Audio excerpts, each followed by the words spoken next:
Un jeune garçon nommé Alec était occupé à pêcher au bord du lac lorsqu'un homme étrange s'approcha soudainement de lui et lui demanda s'il aimerait apprendre la magie. L'offre semblait trop belle pour être refusée, alors dès lors, Alec passa toutes ses journées à s'entraîner avec Elda pour devenir mage.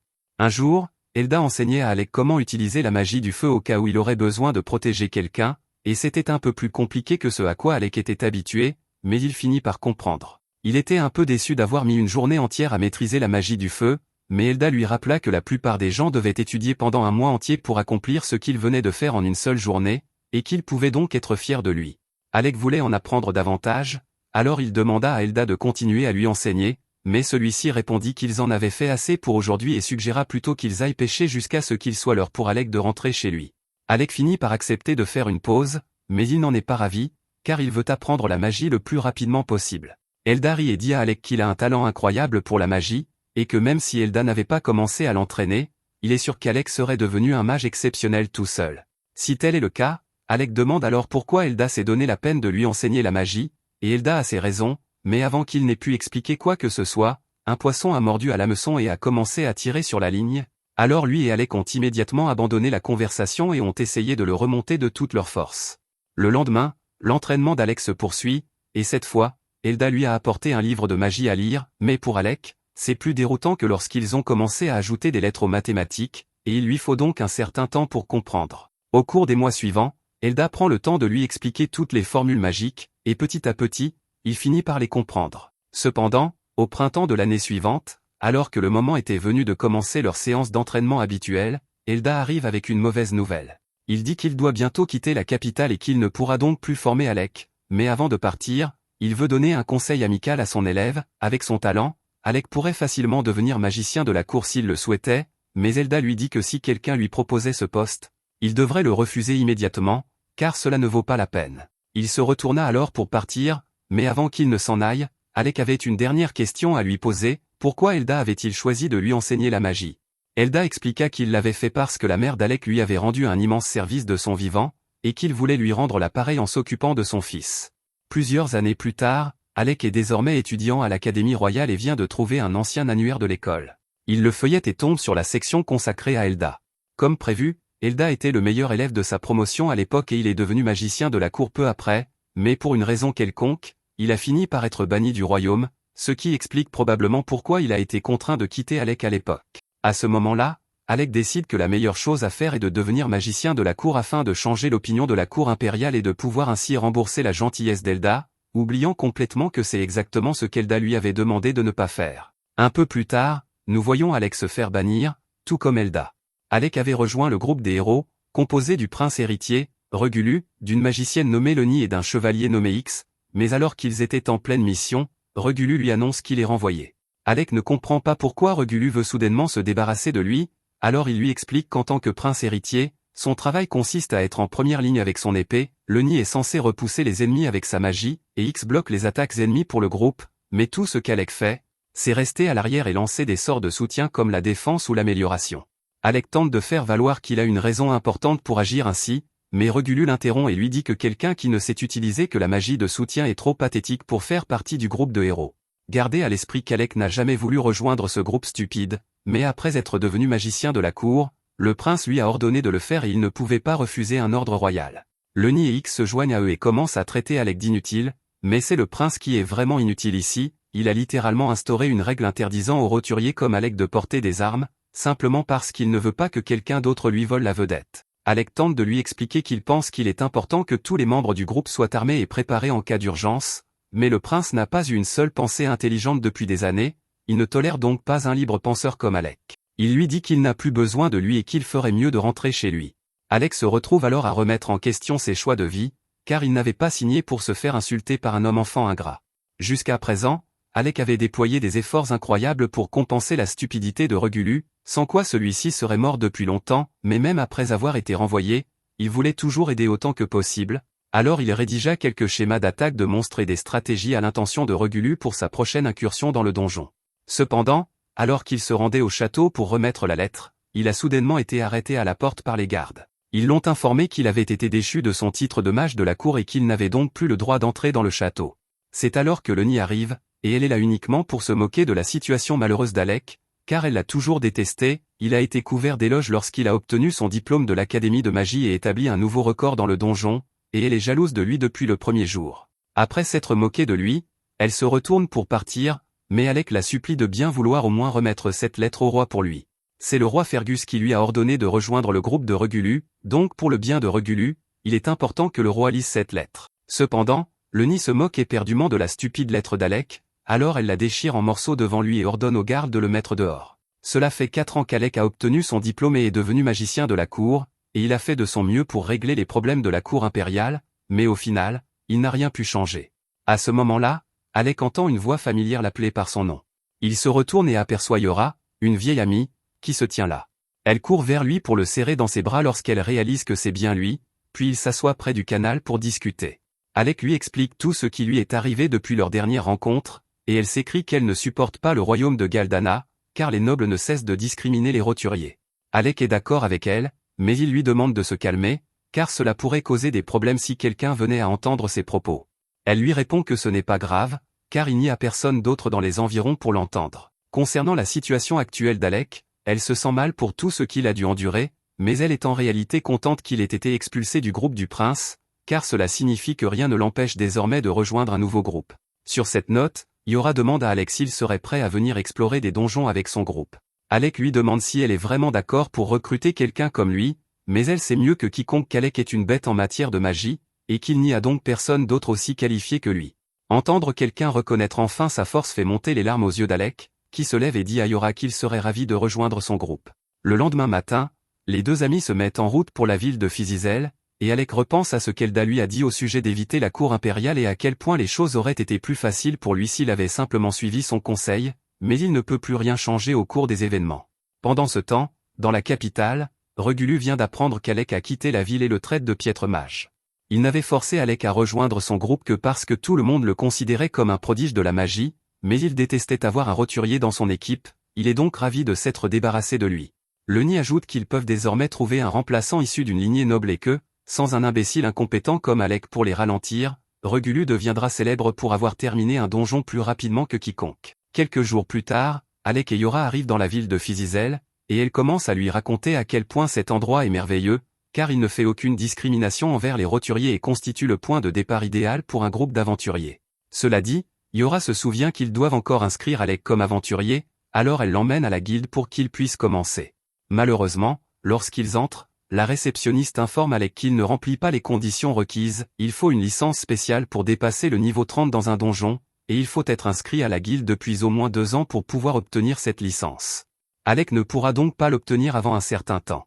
Yora demande s'ils peuvent faire une exception pour lui, mais la réceptionniste répond qu'elle ne peut pas changer les règles. Yora n'arrive pas à croire ce qui se passe, même si elle a envoyé son ami Kesha demander une autorisation spéciale avant leur arrivée, mais il s'avère que Kesha a été incroyablement impoli avec la réceptionniste, et qu'ils n'obtiendront donc aucune faveur de sa part avant longtemps. Yora est vraiment déçue, car son groupe a déjà atteint le 52e étage du donjon, et ils ne pourront pas progresser davantage avec Alec avant qu'il n'obtienne son permis dans 2 ans.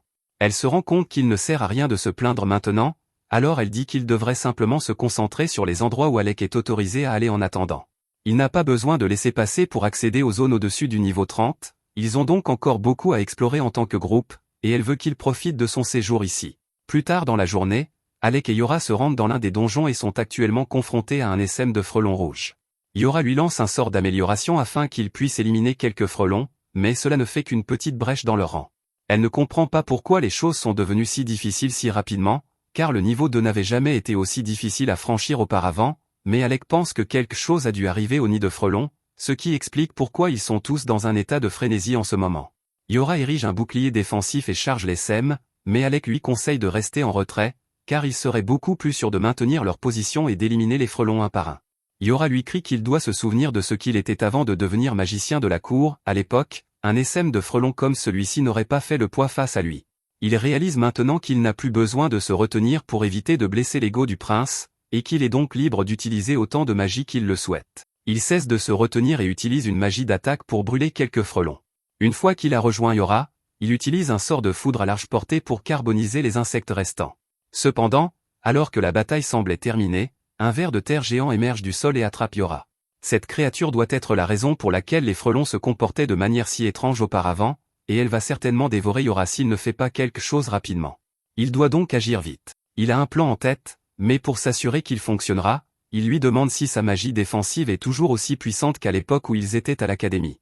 Elle lui répond en lui demandant si sa magie offensive est toujours aussi puissante que dans ses souvenirs. Ils ont tous deux confiance en leurs capacités respectives, alors Alec commence à lancer son sort de tornade de feu, engloutissant complètement le verre dans un torrent de flammes. Yora est également prise dans les flammes, mais Alec sait que ses boucliers sont plus que suffisants pour la protéger de flammes d'une telle intensité, il n'a donc pas à s'inquiéter. Une fois Yora de retour au sol, elle dit à Alec que sa magie est toujours aussi incroyable qu'avant et qu'elle a hâte de retrouver le reste de l'équipe pour s'amuser comme au bon vieux temps. Avant d'obtenir son diplôme, Alec faisait partie d'une équipe légendaire d'étudiants, composée d'Ornest, le guerrier de génie, de Krasia, l'archer de génie, de Yora, le mage de soutien de génie, et d'Alec, le mage d'attaque de génie. Le jour de la remise des diplômes, il venait de battre le record absolu du donjon en terminant le 68e étage, ce qui leur avait valu les meilleures places au classement de l'académie. Mais alors qu'ils rentraient chez eux à pied et discutaient de leurs projets d'avenir, Alex s'est soudainement arrêté et a annoncé à ses amis qu'il avait en fait l'intention de devenir magicien de cour. Ses amis ont été déçus d'apprendre cela, en particulier Ornest, car si Alec les avait rejoints, ils auraient pu former le groupe d'aventuriers le plus puissant qui soit, mais il respecte la décision d'Alec car il sait qu'il doit avoir une bonne raison. Mais avant de se séparer, Yora fit clairement comprendre à Alec qu'elle n'avait pas renoncé à le recruter et qu'elle lui ferait une offre dès qu'il serait disponible. Cela nous ramène au présent, où Yora accueille officiellement Alec dans le groupe et, pour fêter cela, lui offre un copieux dîner. Cependant, elle ne supporte pas très bien l'alcool, et après une chope de bière, elle devient agressive et peut à peine rester debout. Il ne faut pas longtemps avant qu'elle s'effondre sur sa chaise et s'endorme. Alec utilise alors sa magie pour la couvrir de sa veste afin qu'elle ne prenne pas froid. À ce moment-là, un homme apparaît soudainement derrière lui et dit qu'Alec est terriblement attentionné pour un aventurier. Alec pense qu'il s'agit simplement d'un ivrogne, il décide donc d'ignorer l'homme et se détourne, mais cela agace l'homme, qui balance sa bouteille sur Alec. Le verre se brise sous l'impact, mais Alec a utilisé un bouclier magique pour se protéger et s'apprête à riposter, quand soudain, l'homme l'appelle par son nom et lui dit qu'il est à la hauteur des rumeurs. Il glisse alors un laissez-passer pour le donjon sur la table d'Alec et lui dit qu'il peut considérer cela comme des excuses pour l'avoir testé de manière aussi grossière. Alec était en colère auparavant, mais maintenant, il est simplement confus car il n'a aucune idée de qui est cet homme. Soudain, Yora se réveille de son ivresse et demande à Alec ce que le maître de guilde fait ici. Alec est choqué d'apprendre que cet homme est vraiment le maître de guilde, et celui-ci dit qu'il aimerait voir ce dont l'ancien magicien de la cour est capable en personne, alors il demande à Alec de l'accompagner au centre d'entraînement. Peu de temps après, ils arrivent tous dans la salle d'évaluation, et le maître de guilde se présente officiellement sous le nom de Leviel Stance. Alec se souvient avoir entendu des histoires selon lesquelles Leviel faisait autrefois partie d'un groupe de rang S, il sait donc que le combattre ne sera pas une tâche facile, mais il est tout de même enthousiaste car il pense que c'est l'occasion idéale de perfectionner ses compétences avant de se lancer dans un donjon. Dès le début du combat, Alec lance un éclair sur Leviel, mais celui-ci roule sur le côté et riposte en lançant une vague d'eau sur Alec. Alec se rend compte qu'il ne pourra pas compter sur ses sorts à longue portée ici, il décide donc de se rapprocher et de battre Leviel au corps à corps. Cependant, alors qu'il s'approchait, Leviel avait lancé un sort d'amélioration sur son corps, lui conférant une vitesse et une puissance folles. Il est désormais si rapide qu'Alec peut à peine suivre ses mouvements, et lorsque Leviel décide enfin de frapper, même si Alec parvient à bloquer le coup avec son bouclier, il est tout de même projeté contre l'un des murs. Yora commence à s'inquiéter, mais Alec se relève rapidement et dit qu'il va bien. Il a été pris au dépourvu par la vitesse de l'attaque de Leviel, alors il commence à réfléchir à des moyens de l'esquiver la prochaine fois, mais il se met à rire en réalisant qu'il peut en fait faire bien plus qu'esquiver. Sous les ordres du prince, Alec avait l'interdiction d'être proactif au combat, mais en tant qu'aventurier, il n'est plus limité à l'esquiver à la magie de soutien. Il enduit sa baguette de magie pour créer une épée et charge vers l'avant. Leviel lui lance alors un autre coup d'eau, mais Alec parvient facilement à le trancher tout en avançant. Leviel est impressionné, mais il ne pense pas qu'Alec sera capable de faire de même avec ses coups de poing, alors il se renforce à nouveau et se précipite vers lui. Cependant, Alec avait déjà préparé une contre-mesure pour l'attaque en charge de Leviel, alors dès qu'il est à portée, il est frappé de plein fouet par le sort Thunderbolt d'Alec, le laissant à la merci d'Alec.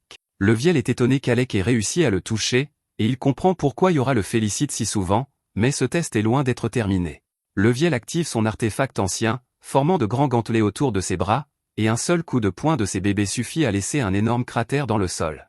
Alec se rend compte qu'être touché par l'un d'eux serait dévastateur, il doit donc être très prudent, mais il n'a pas l'intention d'abandonner, alors il essaie de le frapper avec un autre éclair, mais cette fois-ci, cela ne ralentit pratiquement pas Leviel. La capacité spéciale de l'artefact de Leviel lui permet de guérir ses blessures au fil du temps, donc plus ce combat s'éternise, plus les chances de victoire d'Alec diminuent. Il doit empêcher Leviel de guérir, alors il commence à le frapper à plusieurs reprises, mais aucune de ses attaques n'atteint sa cible. Alec se moque de Leviel qui esquive toutes ses attaques et lui demande s'il a peur de l'affronter de front, ce qui agace Leviel. Il lance alors un coup de pied sauvage à Alec, s'exposant ainsi à un coup de sabre à l'estomac, comme Alec l'espérait. Il a enfin infligé davantage de dégâts à Leviel, mais il en faudra beaucoup plus pour le mettre à terre. Leviel charge à nouveau Alec, qui tente de se défendre avec un bouclier, mais celui-ci se brise sous la force du coup. Cependant, cela brise l'élan de Leviel, et Alec en profite pour le frapper à la poitrine. Leviel refuse de se laisser battre par Alec et tente de lui asséner un coup de poing, créant un énorme nuage de poussière. Yora pense que Leviel va un peu trop loin pour ce qui est censé être un test. Un coup comme celui-là aurait dû suffire à mettre Alec KO, mais celui-ci parvient tout de même à se faufiler derrière Leviel et à lui asséner un dernier coup, le dernier qu'il puisse donner, car Alec trébuche et tombe inconscient. Yora se précipite vers Alec pour voir comment il va, et Leviel admet qu'il est peut-être allé un peu trop loin cette fois-ci, déclarant Alec vainqueur du combat. Pendant que Yora s'occupe des blessures d'Alec, Ornest arrive, lassé de l'attendre, et est choqué de découvrir qu'Alec s'est battu en duel avec Leviel. Il dit à Leviel qu'il a été assez nul d'utiliser son arme ultime dans un combat amical, mais Leviel répond qu'il s'est juste laissé emporter. Il est désormais certain qu'Alec est qualifié pour entrer dans le donjon, il peut donc avoir le pass pour le donjon et tout ce dont il a besoin, à condition qu'il promette de ne pas intenter de procès pour cela. Même si cela ne s'est pas passé comme prévu, Ornest félicite Alec d'avoir réussi ce test injuste, mais celui-ci est toujours inconscient. Il le ramène donc à l'intérieur et l'installe sur un canapé pour qu'il se repose. À présent, ils ont tous entendu parler de l'injustice qu'Alec a dû endurer en tant que mage de la cour, et il est franchement étonnant qu'il ait réussi à tenir aussi longtemps.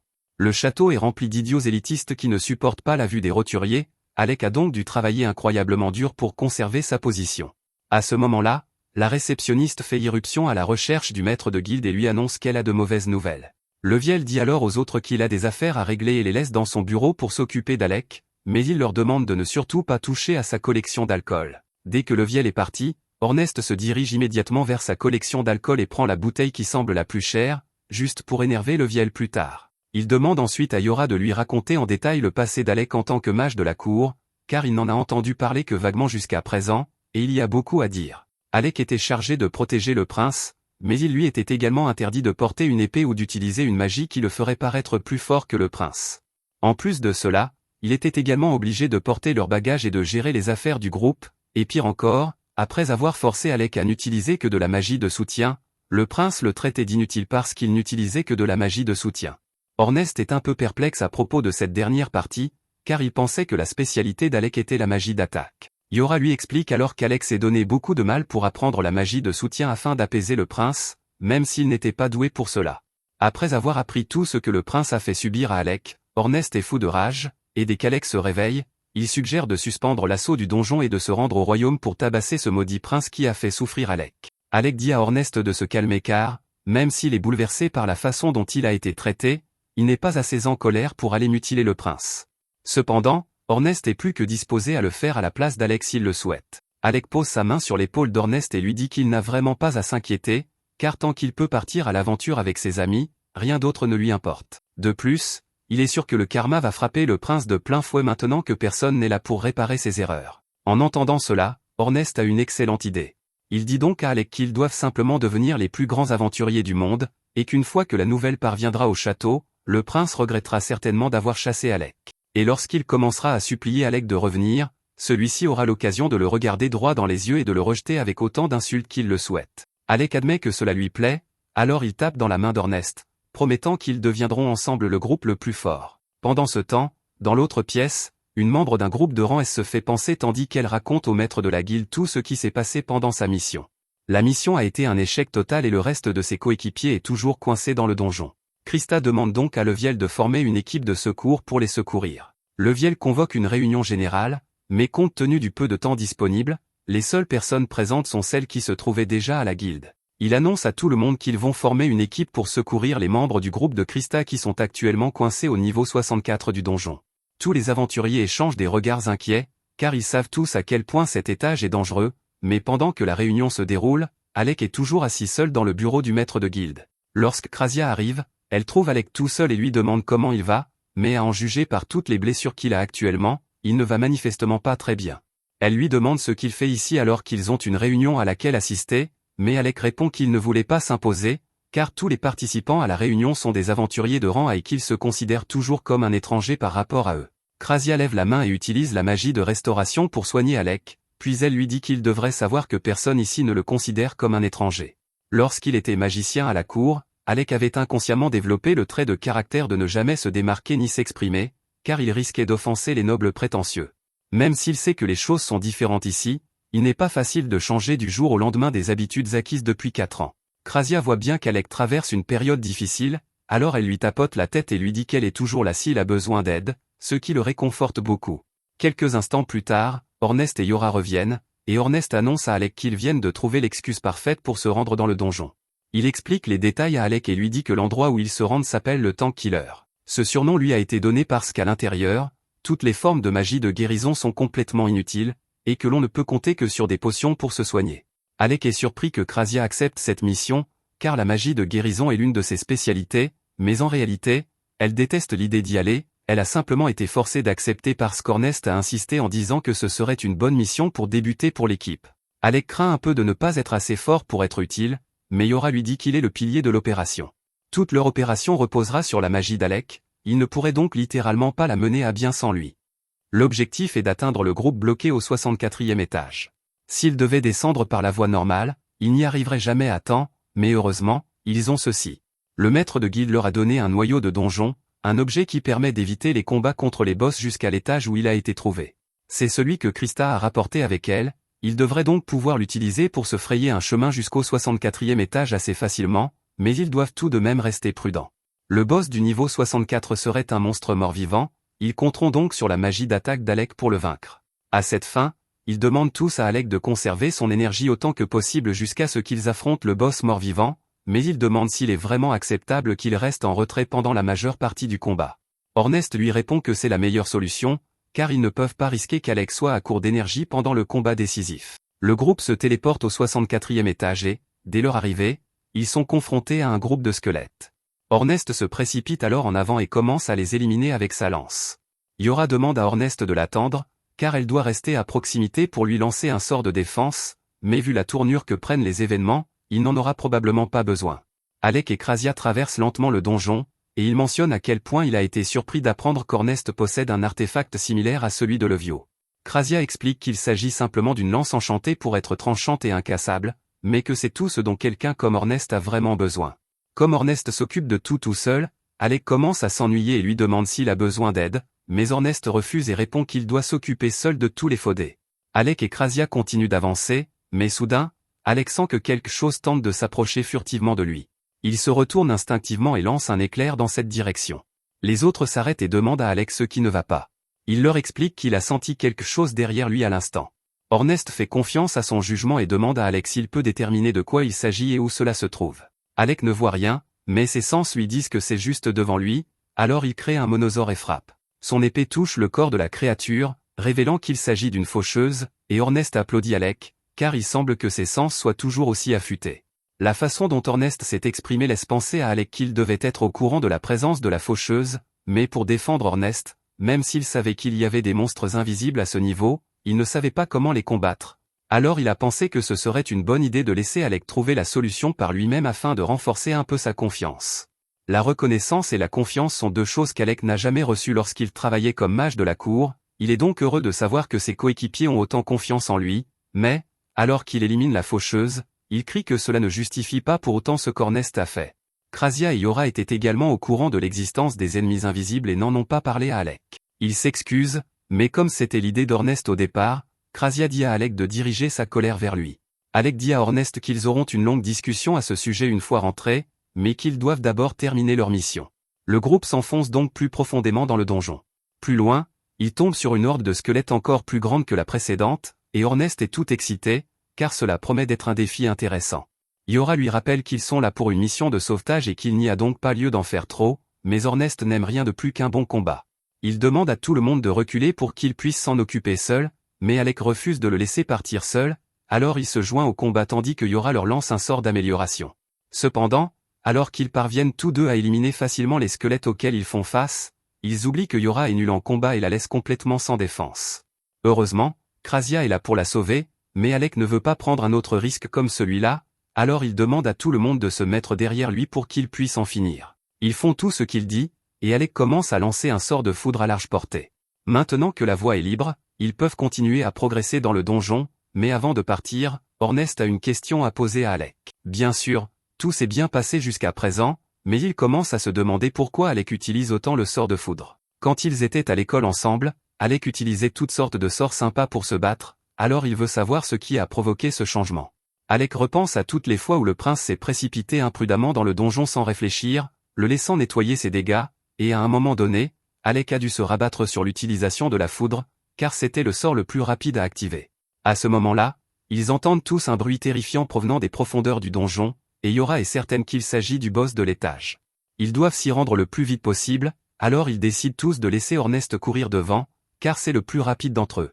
Yora lance un sort d'accélération sur tout le monde, et Ornest part en courant, suivi par les autres. Alec ne se lasse pas d'être impressionné par la vitesse d'Ornest, surtout quand Yora lui donne un coup de pouce magique. Au bout d'un moment, ils finissent par rattraper Ornest, mais à leur grande surprise, celui-ci est assis au bord d'une falaise et observe quelque chose en contrebas.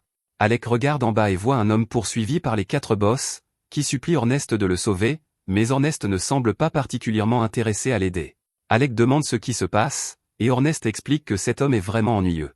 Il s'appelle Loki et c'est le mage de soutien du groupe qu'ils sont venus sauver, mais alors que la plupart des membres de Rekrma sont des gens bien, Loki a une personnalité exécrable, donc personne ne l'aime. Loki crie sur Ornest et lui dit que s'il meurt ici, il hantera ses rêves pour le reste de sa vie, mais Ornest semble s'en moquer. Tout à coup, Loki trébuche et tombe par terre, alors Alec dit qu'il devrait l'aider car le monstre est sur le point de le dévorer. Cependant, les autres lui disent que Loki n'est en réalité pas en danger, car c'est simplement sa façon habituelle de se battre. À ce moment-là, le monstre marche sur un cercle magique incrusté dans le sol, et Loki affiche un large sourire. L'instant d'après, une colonne de feu jaillit de l'abdomen du monstre, et Alec comprend que Loki a dû piéger le monstre. Les autres le confirment, et même s'ils n'aiment pas ce type, ils ne peuvent nier qu'il est un brillant stratège sur le champ de bataille. Le monstre continue de marcher sur les pièges de Loki, et celui-ci se met à rire de sa naïveté, mais il finit par être à court de pièges avant que le monstre ne meure, se retrouvant ainsi complètement sans défense, et le monstre est sur le point de l'exploser en 1000 morceaux. Cependant, juste avant que Loki ne soit touché, Alec et les autres interviennent enfin pour lui sauver la mise, et Ornest le traîne en lieu sûr pendant que les autres retiennent le monstre. Le monstre tente de frapper Alec, alors Yora crée un bouclier pour le protéger. Immédiatement après, le monstre se retourne et se dirige droit vers Ornest et Loki. Il s'en prend spécifiquement à Loki, car il veut se venger de tous les pièges que celui-ci a tendus, et Ornest ne pourra pas le distancer sur ce terrain. Il fait donc demi-tour et court sous le monstre avant de lancer Loki vers Krasia afin qu'elle s'occupe de lui à sa place. Yora demande à Krasia d'emmener Loki en hauteur pour qu'il soit en sécurité. Pendant ce temps, Ornest, qui n'a plus les mains occupées, est libre de se battre à pleine puissance. Il demande à Yora de lui donner tout le soutien magique dont elle est capable, alors elle se donne à fond et lance tous les sorts d'amélioration qu'elle connaît. Ornest charge directement le monstre et, après avoir esquivé sa première attaque, il saute en l'air et le poignarde juste sous l'œil. Malheureusement, cela ne suffit pas à l'étourdir, et Ornest est projeté au sol. Yora court vers lui pour voir s'il va bien, et juste au moment où le monstre s'apprête à piétiner Ornest, elle dresse un bouclier pour le protéger. Cependant, son bouclier ne tiendra pas longtemps sous un tel poids, alors elle demande à Alec de se dépêcher de lancer son sort. Du haut de la falaise, Loki observe la bataille. Avant, il était trop effrayé pour remarquer quoi que ce soit, mais maintenant qu'il y prête attention, il est surpris de voir qu'Alec est bel et bien de retour. Loki a entendu beaucoup de rumeurs élogieuses à son sujet, il est donc impatient de voir ce dont ce génie légendaire est capable. Au moment même où il prononce ces mots, Alec commence à former plusieurs cercles magiques simultanément. Loki est stupéfait, car lancer 3 à 5 sorts à la fois relève déjà du génie, mais Alec vient d'en créer 20 sans sourciller. Le monstre se rend compte qu'Alec prépare son coup de grâce, alors il se précipite sur lui pour l'en empêcher, mais Ornest ne le laisse pas faire. Une fois qu'Alec a terminé, il lance une série implacable de sorts de foudre pour affaiblir le monstre avant de l'achever avec une explosion concentrée, mais malheureusement, le monstre a réussi à s'écarter à temps pour éviter le coup final. Alec avertit donc tout le monde de se préparer à sa contre-attaque. Ornest appelle Krasia et lui demande de fournir un tir de couverture. Elle pointe donc son arc vers le monstre et le frappe d'une pluie de flèches pour le ralentir. Cela laisse suffisamment de temps à Yora pour utiliser un sortilège de liaison afin de maintenir le monstre en place, et Ornest profite de l'occasion pour lancer sa lance directement dans sa tête. Le monstre a réussi à survivre et tente une dernière attaque contre Alec, mais c'est une erreur de sa part, car Alec dispose du sort parfait pour une situation comme celle-ci. Son maître lui a enseigné ce sort il y a des années, et depuis, Alec est le seul mage capable de le lancer, la magie de réflexion. Le souffle du monstre est redirigé avec toute sa force, provoquant une explosion massive, et après qu'il ait été réduit en cendres, Ornest intervient pour porter le coup fatal, fendant la tête du monstre en deux.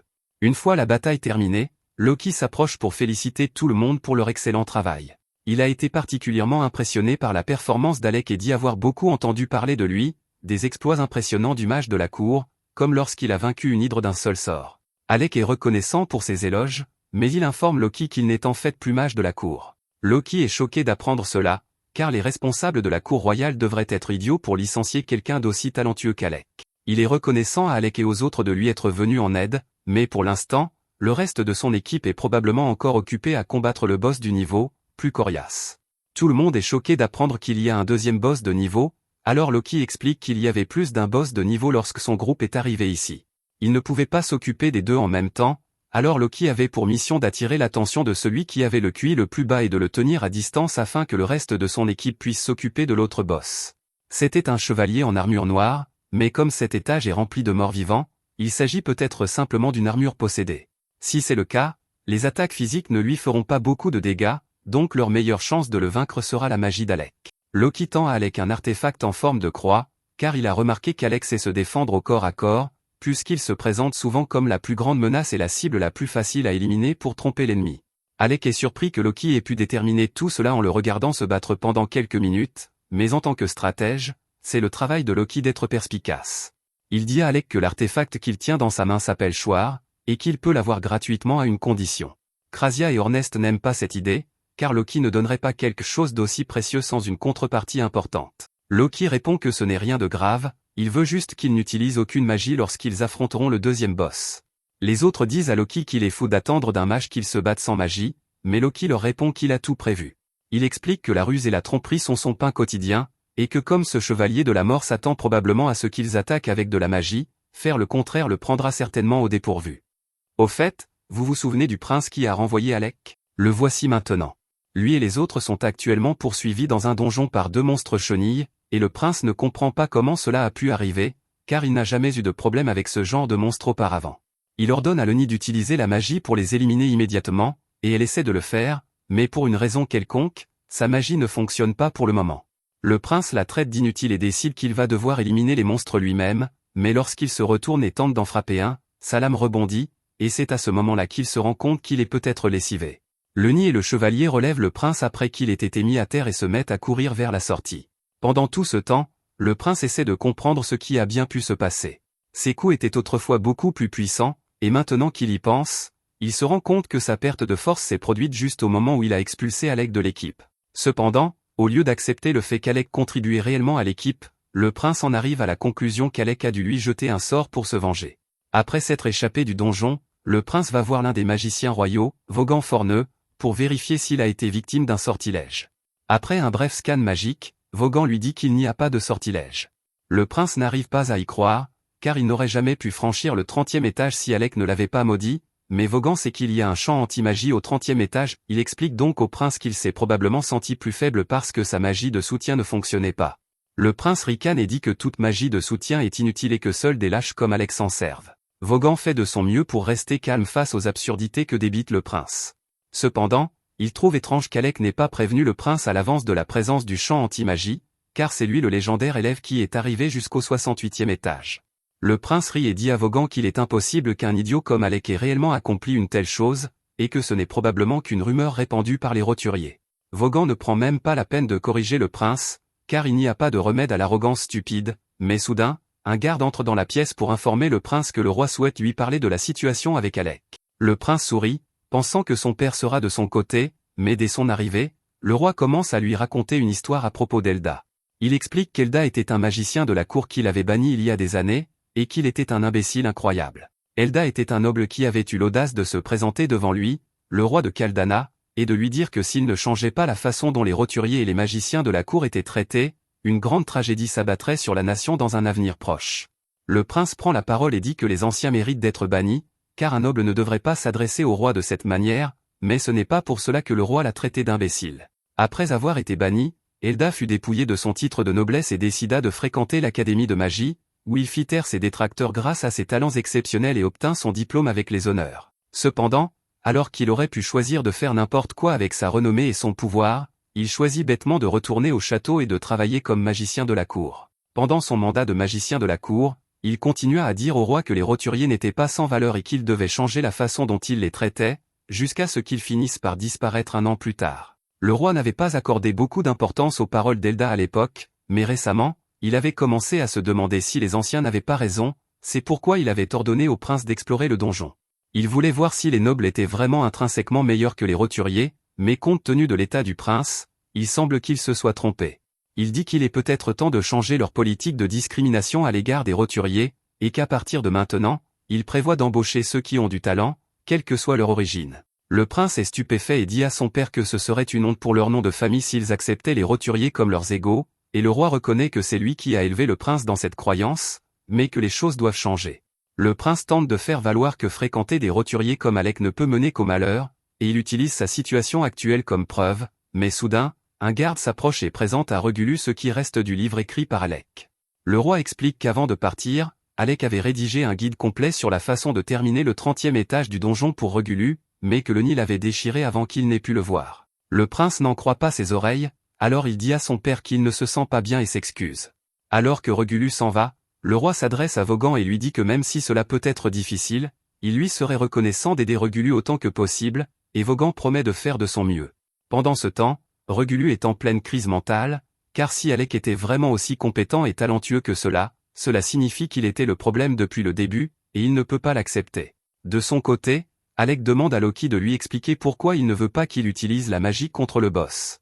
Il comprend que les artefacts sont puissants, le boss est censé être immunisé contre les attaques physiques, il ne pense donc pas pouvoir le vaincre avec seulement l'épée. Cependant, Loki dit qu'il ne s'attendait pas à ce qu'Alec le batte avec l'épée. Il veut juste qu'il fasse semblant d'être un combattant au corps à corps afin que le boss ne s'attende pas à ce qu'il utilise la magie. Les autres comprennent le plan, mais Krasia ne comprend pas pourquoi ils doivent se donner tant de mal pour tromper le monstre, alors Loki lui explique que ce boss est tout aussi intelligent qu'eux. Alec a du mal à le croire, et Loki comprend son scepticisme, mais tout ce qu'il demande à Alec, c'est de s'en tenir à l'utilisation de son épée, au moins jusqu'à ce que Loki lui donne le signal. Il accepte de suivre le plan de Loki, et sur cette note, Loki dit à Krasia qu'il a besoin de son aide pour quelque chose. Il faudrait trop de temps pour rejoindre ses amis à pied, il veut donc utiliser la magie de téléportation, mais il n'a pas assez de mana pour la lancer tout seul pour le moment, il a donc besoin de l'aide de Krasia. Les autres paniquent à l'évocation de la magie de téléportation, car il s'agit d'un secret national bien gardé, et le simple fait d'en avoir connaissance pourrait leur causer des ennuis, mais ils n'ont pas d'autre choix, alors ils décident de rejeter toute la responsabilité sur Loki si quelque chose tourne mal. Pendant que Loki dessine le cercle et montre à Krasia comment fonctionne la téléportation, Alec parle à Yora et lui demande si Loki est quelqu'un en qui il peut avoir confiance. Yora lui répond que personnellement, elle n'aime pas la personnalité de Loki, mais que dans une situation grave, on peut absolument compter sur lui pour faire le travail. Elle informe Alec que, par exemple, il y a 2 ans, Loki a coordonné un raid à grande échelle dans un donjon très difficile, et que grâce à sa planification, la mission a été un succès sans aucune perte. Alec décide donc de faire entièrement confiance au plan de Loki, et une fois le cercle de téléportation prêt, ils y entrent tous. Yora est émerveillée, car c'est la première fois qu'elle voit de la vraie magie de téléportation en action, mais il lui explique qu'il s'agit simplement d'une version simplifiée qui les enverra à l'endroit de son choix. Il prévient tout le monde qu'il va les téléporter juste devant le boss, et qu'ils doivent donc être prêts à se battre dès leur arrivée. Loki active alors le cercle de téléportation et, en un instant, ils disparaissent tous de l'endroit où ils se trouvent et atterrissent juste devant les autres membres du groupe de Loki qui combattent le Chevalier Noir. Les deux ont fait de leur mieux pour le repousser jusqu'à présent, mais ils n'ont pas réussi à lui infliger beaucoup de dégâts et ils sont à bout de force. Heureusement, Ornest intervient pour leur donner une chance de battre en retraite. Il affronte le Chevalier, et pendant que celui-ci se concentre sur Ornest, Alec tente de s'approcher discrètement par derrière pour l'attaquer par surprise, mais le Chevalier réagit instantanément et saute en l'air pour éviter le coup. Il charge alors les 2 hommes, et pendant ce temps, Loki et Krasia viennent aider Rywell et Marbell à se mettre en sécurité. L'armure du Chevalier est incroyablement résistante, et à première vue, il semble qu'il n'y ait personne à l'intérieur, mais cela n'a aucune importance pour Ornest.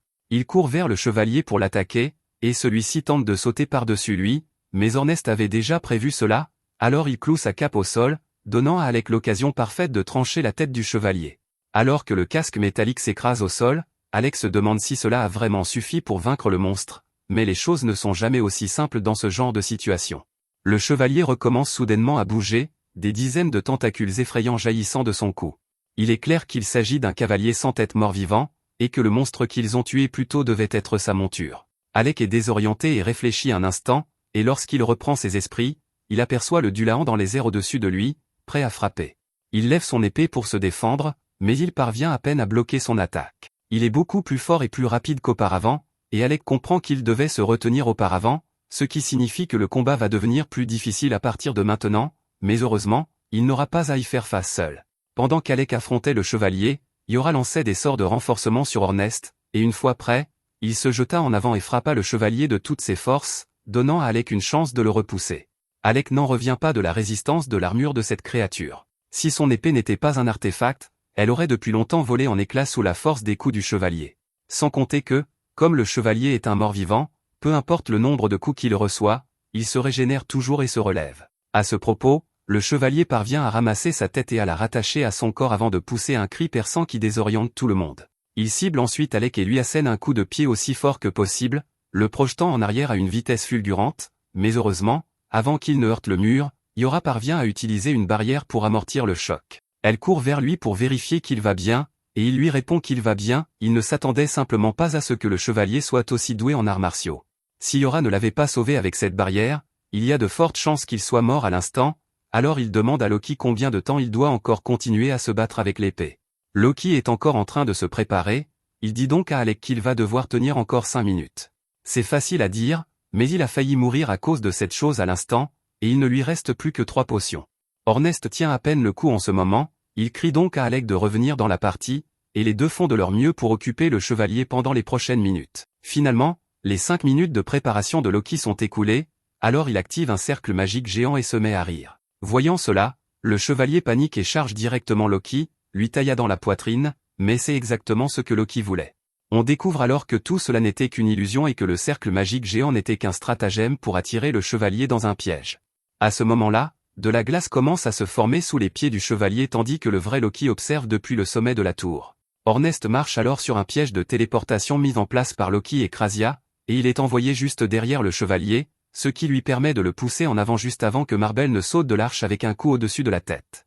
Le chevalier parvient à esquiver, mais cela faisait également partie du plan, car Loki avait installé un autre piège de glace pour réduire sa vitesse.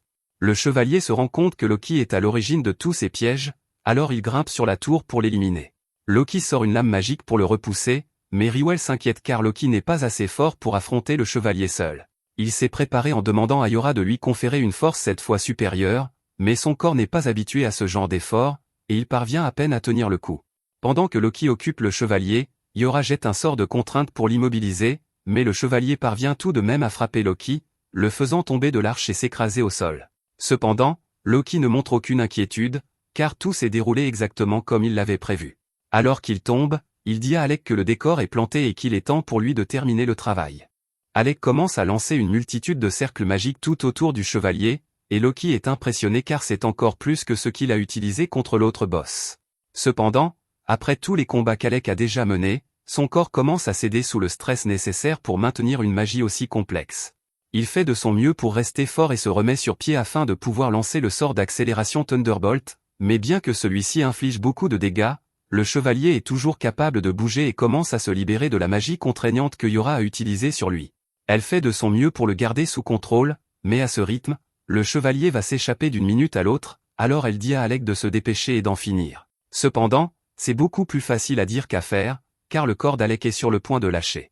C'est la deuxième fois aujourd'hui qu'il doit utiliser un sort aussi puissant, et la perte soudaine de mana aurait laissé n'importe qui d'autre dans un état critique. Alec ne fait pas exception, mais il a beaucoup à défendre pour l'instant, alors malgré la douleur, il persévère et termine le processus de lancement de l'un de ses sorts ultimes. Un dragon de foudre se forme, et dès qu'Alec le libère, il vole droit vers le chevalier, le vaporisant au contact et mettant fin au combat. Maintenant qu'il n'y a plus de danger, Alec s'effondre sur le sol, épuisé, et se dit en plaisantant qu'avoir des coéquipiers fiables fait une énorme différence quand on est confronté au danger. Yora s'approche et lui dit que c'est plutôt eux qui ont compté sur lui tout ce temps, car il n'aurait pas pu vaincre cette créature sans lui, et Ornest est simplement heureux qu'Alec ait retrouvé sa puissance habituelle. D'un autre côté, il rappelle à Alec le pari qu'ils ont fait plus tôt, et Alec se souvient qu'avant le début du combat, Ornest avait dit que la première personne à s'évanouir devrait relever un défi, et Alec s'est techniquement évanoui il y a un instant, il est donc pris au piège. Cependant, comme le combat était terminé, Ornest décide d'être indulgent et dit à Alec qu'à partir de maintenant, il n'aura plus le droit de leur cacher quoi que ce soit si quelque chose le tracasse. Que ce soit Ornest, Yora ou Krasia, il veut qu'Alec parle à au moins l'un d'entre eux lorsqu'il a un problème afin qu'il puisse l'aider. Riwell vient remercier Alec et les autres pour leur aide. Marbel veut également le remercier, mais elle est beaucoup plus directe et lui donne un baiser sur la joue, au grand désarroi de Yora. Marbel demande à Alec s'il aimerait parfois partir à l'assaut de donjon avec elle, mais Yora intervient et affirme qu'Alec est le magicien de leur groupe, donc qu'elle ne peut pas l'avoir. Le groupe Rechroma doit beaucoup à Alec, alors en tant que chef, Riwell propose de lui écrire une recommandation. Alec est un peu perplexe à propos de cette recommandation, alors tout le monde lui explique que pour être promu au rang S, il faut avoir une recommandation d'un groupe de rang S et l'approbation du maître de guilde. Cela ne devrait pas être difficile d'obtenir l'accord du maître de guilde, alors Riwell dit à Alec qu'il peut lui laisser le soin de s'en occuper. Après cela, Alec récupère la pierre magique du chevalier, et avec cela, la mission de sauvetage de Rechroma est officiellement un succès sans faille. De retour à la guilde, la réceptionniste félicite Alec pour le succès de la mission et lui dit qu'il est devenu un sujet brûlant au sein de la guilde ces derniers temps. Elle lui demande s'il a pu se reposer pour récupérer après son combat acharné, et Alec répond qu'il est en pleine forme. Elle lui remet alors sa récompense et il s'apprête à partir. Cependant, le Viel l'arrête avant qu'il ne puisse partir et lui annonce qu'il a un visiteur venu du royaume de Galdana. Alec est surpris d'apprendre cela, car il n'a plus aucun lien avec le royaume, mais il décide d'aller rencontrer ce visiteur et trouve Vaughan qui l'attend. De toutes les personnes avec lesquelles Alec a dû traiter au château, Vaughan était en fait un type sympa, alors il s'incline et lui dit qu'il est ravi de le revoir. Cependant, avant toute civilité, Vaughan demande à Alec s'il essayait de faire tuer le prince Regulu, sans l'avertir qu'il était trop faible pour affronter les donjons tout seul. Alec répond calmement en demandant à Vaughan s'il pense que Regulu aurait écouté un seul mot de ce qu'il aurait pu dire, même s'il l'avait averti, et Vaughan se rend compte qu'Alec a raison.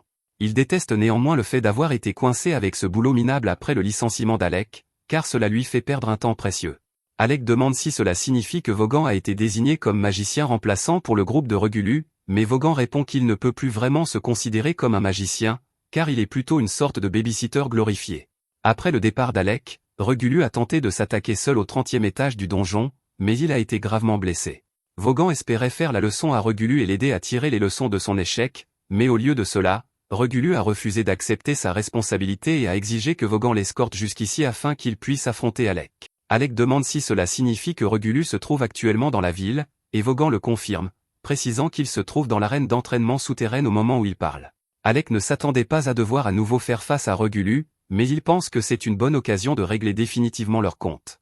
Même s'il serait en droit d'ignorer complètement l'existence de Regulu, il décide de descendre et de l'affronter en personne. Alors qu'ils descendent les escaliers, Vaughan lui dit que la seule chose qui motive le prince, c'est son refus de compromettre sa fierté, mais que personnellement, il ne comprend pas pourquoi les nobles tiennent tant à s'ériger en supérieur des roturiers, car cela lui semble être une énorme perte de temps. Alec rappelle à Vaughan qu'il est lui aussi noble, mais qu'il ne s'est jamais vraiment soucié des titres, car tout ce qu'il veut, c'est vivre sa vie comme il l'entend. Une fois arrivé dans l'arène, il trouve Regulu debout au milieu, et à la surprise d'Alec, la première chose qu'il dit est que le roi prévoit de changer la façon dont les choses sont gérées dans le royaume, et que même s'il n'est personnellement pas d'accord, par respect pour son père, il fera des concessions sur ce point. Cela donne à Alec l'espoir que Regulu ait peut-être repris ses esprits après tout, mais celui-ci poursuit en déclarant qu'il ne supporte toujours pas l'idée d'avoir à écouter les absurdités de roturiers comme Alec. Alec dit à Regulu que s'il avait écouté ses conseils, il serait dans une bien meilleure situation qu'aujourd'hui, mais Regulu a refusé de l'entendre, et Alec comprend qu'il ne parvient pas à le convaincre, alors il décide d'arrêter de perdre son temps. Regulu a passé les 15 années de sa vie à se faire dire qu'il était supérieur aux roturiers à tous les égards, il ne peut donc pas comprendre qu'il pourrait être le problème ici. Dans une tentative désespérée de prouver que tout ce qu'on lui a dit n'est pas un mensonge, il sort ses armes et défie Alec en duel, demandant à Vaughan d'être le témoin du combat. Regulu charge Alec, le forçant à se défendre avec sa baguette, mais il est pris au dépourvu par le fait que Regulu utilise des dagues au lieu de son épée longue habituelle. Il y a quelques années, lorsque Regulu avait choisi son arme pour la première fois, Alec lui avait conseillé d'opter pour des dagues plutôt qu'une épée longue, car son corps était encore trop petit pour en supporter efficacement le poids. Mais Regulu avait immédiatement rejeté ses préoccupations sans y réfléchir à deux fois, cependant, il suit désormais ce conseil. Cependant, le simple fait de changer d'arme ne l'a pas rendu meilleur combattant comme par magie, et Alec a esquivé l'une de ses attaques, laissant Regulu s'écraser face contre terre. Il comprend que Vaughan a quelque chose à voir avec tout cela, et il demande ce qu'il a dit au prince, mais tout ce que Vaughan a dit à Regulu, c'est que s'il voulait réfuter la force d'Alec, il devait prouver ses dires en le battant au combat. En fin de compte, c'était le choix de Regulu de venir ici et de défier Alec, et Regulu mérite un peu de crédit ici, car il n'a même pas envisagé de recourir à des coups bas, il est simplement venu ici pour un combat loyal en tête-à-tête. Ces dagues sont des artefacts, elles ont donc une puissance de frappe respectable, et lorsque Regulu affronte Alec de front, il parvient à briser son bouclier, mais c'est tout ce qu'il peut faire. Regulu s'est beaucoup entraîné avec ses dagues en vue de ce combat, et elles lui ont fait comprendre que la magie de soutien d'Alec était la seule raison pour laquelle il était arrivé aussi loin dans le donjon. Après le renvoi d'Alec, il a continué à essayer de franchir le 30e étage du donjon à plusieurs reprises, mais il finissait toujours par être gravement blessé, et il ne comprenait pas pourquoi. Cependant, il finit par décider de lire les pages récupérées du rapport rédigé par Alec, et il fut furieux de constater que tout ce qu'Alec avait écrit s'était avéré vrai, s'il l'avait utilisé dès le début, il n'aurait pas échoué autant de fois. Rien qu'en le lisant, il comprit à quel point Alec était talentueux, et cela rendit encore plus difficile d'accepter la façon dont il l'avait traité. Regulu dit donc à Alec d'activer son artefact et de l'affronter. Alec demande à Regulu s'il est sûr de vouloir continuer à se battre malgré la différence de puissance entre eux, et Regulu refuse de reculer, mais avant qu'ils ne s'affrontent, Alec a une question à lui poser. Il veut savoir s'il est vrai que le roi souhaite réellement changer le fonctionnement de la cour royale, et Regulu le confirme, ajoutant que son père testait apparemment la force des paysans, raison pour laquelle il a envoyé Regulu et Alec dans le donjon. Si tout cela n'était qu'un test, cela explique pourquoi le roi l'a toujours traité avec tant de gentillesse, et cette nouvelle est la meilleure qu'Alec ait entendue de toute la journée, car cela signifie que les 4 années qu'il a passées comme magicien de la cour n'ont finalement pas été vaines. Quant à Regulu, il lui dit de se préparer, car il ne se retiendra pas. Il sort son artefact et se jette sur lui.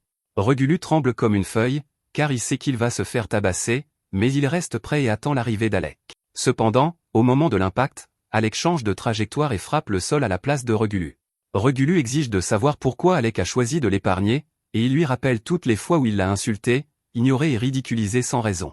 Il a construit toute son identité autour de l'idée qu'il était supérieur simplement parce qu'il est noble, mais si ce n'est pas vrai, que doit-il faire maintenant?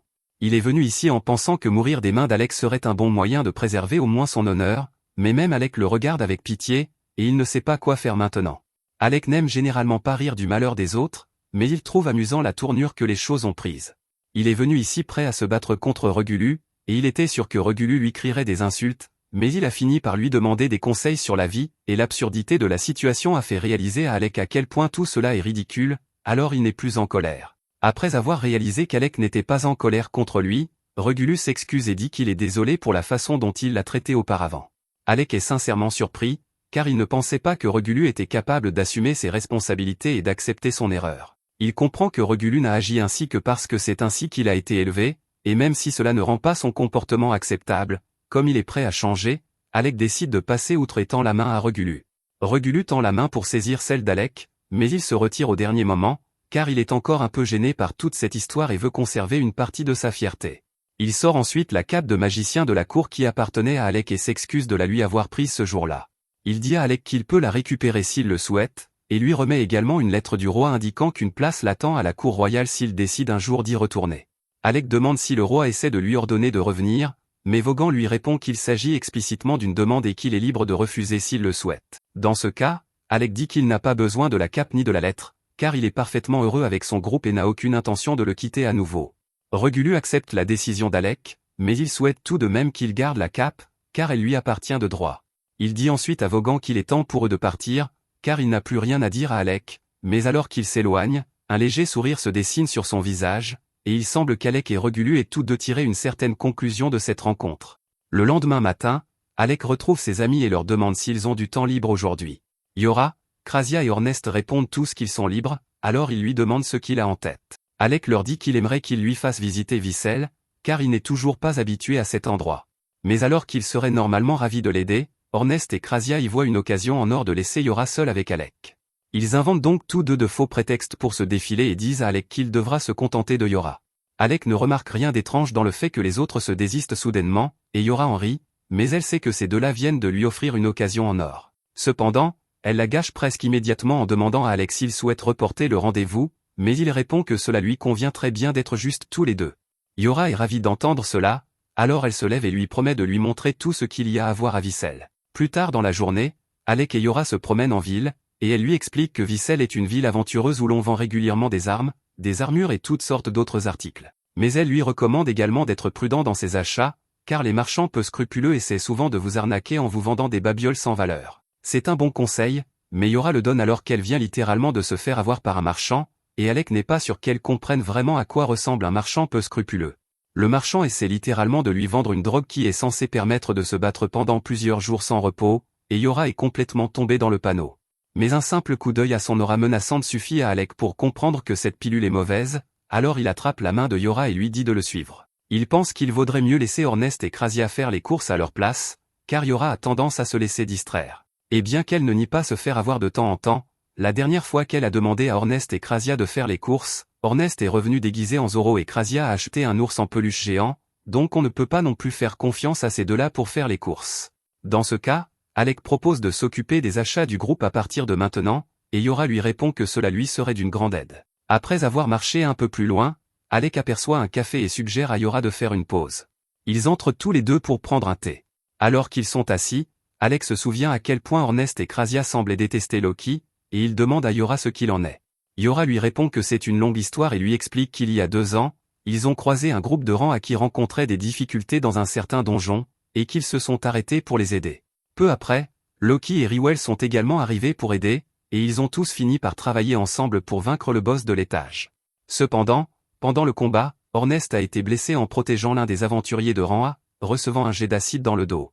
Une fois le combat terminé, Ornest a essayé de faire semblant que tout allait bien, mais ses jambes ont lâché sur le chemin du retour, et Loki et Rywell l'ont donc porté jusqu'à la maison. Jusqu'à présent, Loki avait plutôt bien traité Ornest, mais pendant qu'Ornest était inconscient, sa lance n'arrêtait pas de frapper Loki à la tête, alors Loki a fini par craquer et l'a jetée dans la forêt, où elle a disparu à jamais. Yora ne pense pas que Loki l'ait fait par méchanceté ou quoi que ce soit d'autre, en fait, il ne pensait probablement pas que ce serait grave, car la lance était déjà en très mauvais état. Mais Ornest aimait vraiment cette lance, alors quand il s'est réveillé et a découvert que Loki l'avait jetée, il était vraiment furieux. Même dans ce cas, Ornest aurait probablement pardonné à Loki s'il s'était simplement excusé, car c'était une erreur honnête, mais Loki ne comprenait vraiment pas pourquoi Ornest accordait autant d'importance à une lance cassée. Depuis lors, Ornest et Loki sont en désaccord, et Yora trouve franchement ridicule que leur querelle ait commencé à cause d'une simple lance. Alec est d'accord avec elle, mais cela n'explique toujours pas pourquoi Krasia n'aime pas Loki. Yora explique alors que Krasia n'a en réalité aucune raison de détester Loki, elle n'aime simplement pas son attitude. Peu après, Alec et Yora se remettent à marcher dans la ville, et Yora rappelle à Alec tout le temps qu'ils passaient à faire du shopping ensemble à Galdana.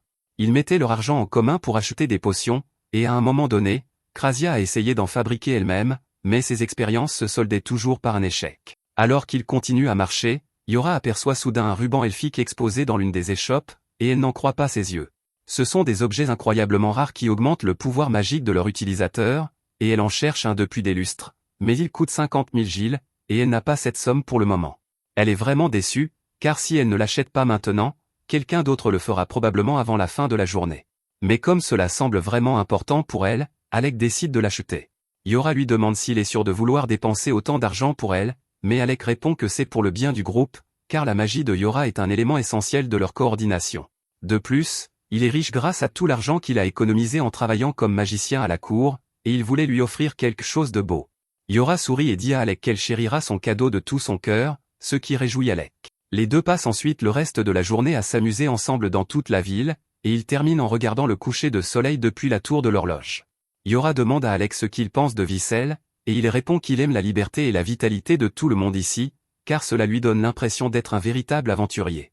Après avoir entendu cela, Yora demande à Alec s'il souhaite vraiment faire partie de son groupe. Elle l'a invité à la rejoindre juste après qu'il ait été banni de la capitale royale, et elle a donc l'impression d'avoir profité du fait qu'Alec n'avait nulle part où aller pour le convaincre de la rejoindre. Elle dit à Alec que s'il veut partir, elle ne l'en empêchera pas. Mais il l'interrompt et lui dit qu'il avait effectivement quelque chose à faire à Galdana avant de partir, mais que cela n'a plus d'importance pour lui. À présent, son objectif est de devenir le groupe le plus puissant au monde, comme l'a suggéré Ornest, et il ne pourrait pas y parvenir sans Yora et les autres à ses côtés. Il n'a donc aucune intention de quitter le groupe. Yora est heureuse de l'entendre dire cela, et c'est un changement agréable par rapport à son comportement habituel, car Alec est généralement du genre à garder les choses pour lui. Alec dit qu'il voulait juste lui faire part de ses véritables sentiments, et qu'il a en fait une autre chose à lui dire. Yora rougit, pensant qu'Alec va lui avouer ses sentiments, mais alors qu'elle se penche vers lui, s'attendant à un baiser, il rit et lui explique qu'il est si ouvert à propos de ce qu'il pense parce qu'il a perdu un pari avec Orneste, et qu'il n'a donc plus le droit d'avoir de secret. Yora se rend compte qu'Alec ignore toujours complètement qu'elle l'aime bien, ce qui la met mal à l'aise car elle espérait vraiment qu'il ferait le premier pas frustré, elle se détourne, et Alec ne comprend pas ce qui la dérange tant. Le lendemain matin, Orneste va réveiller Alec et le trouve évanoui dans son lit, entouré d'une pile de livres. Il essaie de le réveiller normalement en l'appelant par son nom, mais comme cela ne fonctionne pas, il retire simplement les draps et lui crie de se réveiller. Il dit à Alec qu'un aventurier se lève toujours à l'aube pour être prêt pour la journée, et Alec comprend cela, mais il ne comprend pas comment Orneste peut avoir autant d'énergie si tôt le matin. Une fois qu'Alec est habillé, lui et Orneste se rendent dans le jardin pour commencer leur entraînement, et ils s'y mettent avec beaucoup d'ardeur, alors Yora leur dit de se calmer un peu avant que l'un d'eux ne se blesse. Cependant, Alec et Orneste l'ignorent complètement et se battent encore plus fort, tous deux désireux de surpasser l'autre. Le combat se termine finalement par la destruction de l'épée d'Alec contre Orneste, mais même si Orneste a gagné, il traite Alec de monstre pour avoir réussi à le suivre malgré son statut de mage. Quoi qu'il en soit, il pense qu'il est temps de passer à la vitesse supérieure, alors il dit à Alec de sortir son artefact afin qu'il puisse continuer à se battre, mais Yora s'interpose et leur dit d'arrêter, car s'il continue, quelqu'un va vraiment se blesser. À ce moment-là, Loki arrive par hasard et, comme tout le monde s'entraîne pour devenir des aventuriers de rang S, il leur propose avec suffisance de leur donner quelques conseils. Cependant, le groupe n'est pas du tout intéressé, alors ils s'éloignent tous pour vaquer à leurs occupations. Mais Loki sort alors une carte d'identité de rang S et leur demande s'ils veulent vraiment le traiter ainsi alors qu'il a recommandé leur groupe pour une promotion au rang S. Dès qu'il dit cela, Yora se retourne et commence à le taquiner pour voir la carte, car elle est très enthousiaste à l'idée de la promotion, mais Loki répond qu'il ne la lui donnera pas tant qu'Orneste ne s'excusera pas pour toutes les fois où il l'a traité comme un idiot. Orneste refuse de le faire, mais tout à coup, Krista et Riwell apparaissent et demandent à Loki d'arrêter de causer des problèmes au groupe de Yora. Ils expliquent qu'ils ont déjà recommandé la promotion au rang S pour une durée indéterminée, et que le maître de la guilde l'a approuvé, donc ils sont juste là pour déposer leur nouvelle carte d'identité de rang S. Tout le monde est très heureux de cette promotion, mais Krista s'approche d'Alec et lui dit qu'elle pense que cela ne suffit pas pour le remercier de tout ce qu'il a fait pour son groupe. Elle lui dit donc que s'il a un jour des ennuis, il ne doit pas hésiter à l'appeler à l'aide. Alec apprécie cette offre et lui répond qu'il s'en souviendra. Pour fêter le fait que la Steam Period soit désormais classée S, Loki suggère qu'ils aillent tous déjeuner. Ils se rendent donc à la taverne et dégustent un copieux repas composé du menu haut de gamme proposé par Loki. Alec a encore du mal à croire qu'il fait vraiment partie d'un groupe classé S, mais Orneste remarque son expression et lui dit qu'il ferait mieux de ne pas penser qu'il n'a pas sa place ici. Il lui dit que ce n'est que le début de leur légende, et que s'il se laisse envahir par des doutes stupides, Orneste va lui mettre une raclée. Alec dit qu'il comprend, alors Yora propose de porter un toast pour célébrer leur promotion au rang S, et il commande un tonneau de l'alcool le plus cher de la taverne, aux grandes dames du portefeuille de Loki. Tard dans la nuit, tout le monde a bien bu, et ils se préparent à rentrer chez eux, mais Yora s'est évanouie après avoir abusé de l'alcool. Krasia explique que Yora était simplement de très bonne humeur, en partie à cause de la promotion au rang S du groupe, mais aussi parce qu'Alec a refusé l'invitation du roi à retourner à Galdana afin de pouvoir rester ici avec eux. À ce moment-là, Misha arrive en courant à la recherche de Krasia et lui explique que la guilde a besoin d'un guérisseur supplémentaire et qu'ils auraient vraiment besoin de son aide. Krasia accepte d'aider et se rend à l'infirmerie de la guilde pour commencer à soigner les gens. Elle est surprise par le nombre de blessés et demande à Misha s'il y a eu récemment un raid raté dans un donjon. Cependant, Misha lui répond que ces blessures n'ont pas été causées par des monstres, mais par des humains. Krasia est choquée, car c'est la première fois qu'elle en entend parler, mais apparemment, un groupe de criminels s'en prend depuis peu aux aventuriers et se fait appeler la Guilde de l'Ombre. À ce moment-là, le maître de la guilde vient demander l'aide de Krasia, car il a un autre aventurier blessé à soigner. La jeune fille est en très mauvais état, mais l'infirmerie étant pleine, Leviel a dû l'amener dans sa chambre. Elle s'appelle Olivia et elle était seule lorsqu'elle a été attaquée par la Guilde de l'Ombre. Son état est critique, mais tant que Krasia est là pour la soigner, Leviel est sûr qu'elle s'en sortira. Krasia commence à examiner toutes les blessures d'Olivia, mais alors qu'elle s'apprête à la soigner, Olivia se réveille et attrape la main de Krasia. Elle exige de savoir où elle se trouve, alors Krasia lui explique qu'elle a été amenée à la guilde pour y être soignée après avoir été attaquée par la Guilde de l'Ombre. Krasia demande alors à Olivia si elle se souvient d'informations utiles concernant la Guilde de l'Ombre, et à ce moment-là, Olivia se met en colère car elle se souvient comment elle a été trahie. Elle jure de se venger de ce qu'il lui a fait, et demande donc à Krasia de la soigner le plus rapidement possible afin qu'elle puisse sortir et se battre, mais Krasia refuse catégoriquement car si Olivia sort et commence à se battre juste après avoir été soignée, cela ne fera qu'aggraver son état. Elle s'énerve et commence à essayer de convaincre Krasia de la soigner en utilisant la force, mais comme Krasia l'avait prévenu, bouger autant dans son état actuel la fait s'évanouir, alors Krasia recommence le processus de guérison.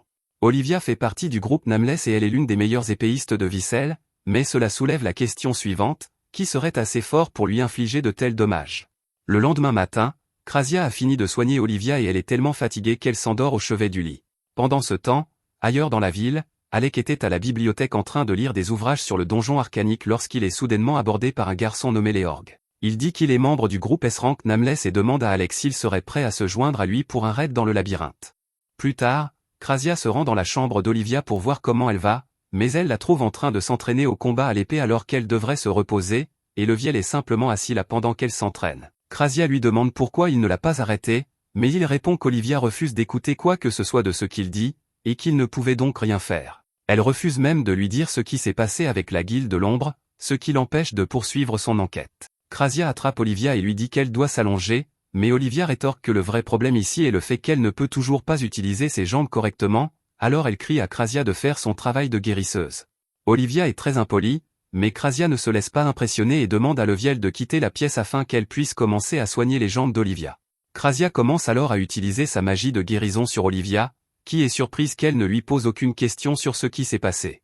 Krasia comprend plus ou moins qu'Olivia a été trahie par quelqu'un en qui elle avait confiance, et si elle ne veut pas en parler, Krasia n'a pas l'intention de la questionner, mais pour l'instant, Olivia a besoin d'aide, et elle veut donc faire tout son possible pour l'aider. Après avoir entendu cela, Olivia se rend compte que Krasia est simplement une personne gentille qui essaie de l'aider. Pourtant, elle n'a fait que lui manquer de respect pendant tout ce temps. Elle se sent très mal à propos de son comportement, alors elle se met à genoux et s'excuse pour la façon dont elle s'est comportée auparavant. C'est sa propre faiblesse qui l'a mise dans cette situation, et elle a reporté sa frustration sur Krasia, mais elle promet de se rattraper. Krasia est heureuse qu'Olivia ait changé d'avis, mais elle ne veut pas qu'elle se sente trop mal, alors elle lui donne un petit baiser sur le front.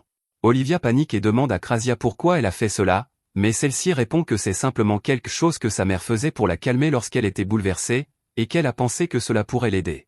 En entendant Krasia dire cela, Olivia se souvient de sa propre mère, et Krasia remarque qu'elle semble plongée dans ses pensées, mais lorsqu'elle lui en parle, Olivia change de sujet et demande si elle peut avoir quelque chose à boire. Krasia est ravie de l'aider et prépare une tasse de thé pour Olivia, mais avant qu'elle n'ait pu se servir une tasse pour elle-même, Olivia lui dit qu'elle a une autre faveur à lui demander. Elle dit qu'elle vient de se rendre compte qu'elle n'a rien mangé depuis hier et qu'elle a un petit creux. Krasia comprend et propose d'aller chercher des snacks, mais dès qu'elle quitte la pièce, Olivia se penche et dépose quelque chose dans la tasse de Krasia. Pendant ce temps, chez lui, Alec retrouve Yora et Ornest pour leur parler de sa rencontre avec Luor et de sa proposition de raid dans un donjon. Ornest a déjà entendu parler de Luor et il est sûr qu'Alec a dû être déconcerté par son apparence, mais en réalité, ce type est plus âgé que tous réunis. Alec n'arrive pas à y croire, alors Yora lui explique que Luor est un elfe et qu'il aime simplement se comporter de manière mignonne pour une raison quelconque, même s'il a au moins 100 ans. Quant au raid dans le donjon mentionné par Luor, Ornest est plutôt intrigué, alors il demande à Alec s'il a plus de détails à ce sujet. Alec explique que Luor a dit que le raid aurait lieu au 72e étage du donjon et que le plan est d'y entrer et de le nettoyer le plus rapidement possible. Il propose même à Alec de garder le cœur du donjon une fois que tout sera terminé, mais Alec n'arrive pas à croire que Luor soit prêt à laisser le groupe d'Alec débarquer et nettoyer le dernier étage du donjon alors que Nameless travaille depuis des mois à le nettoyer.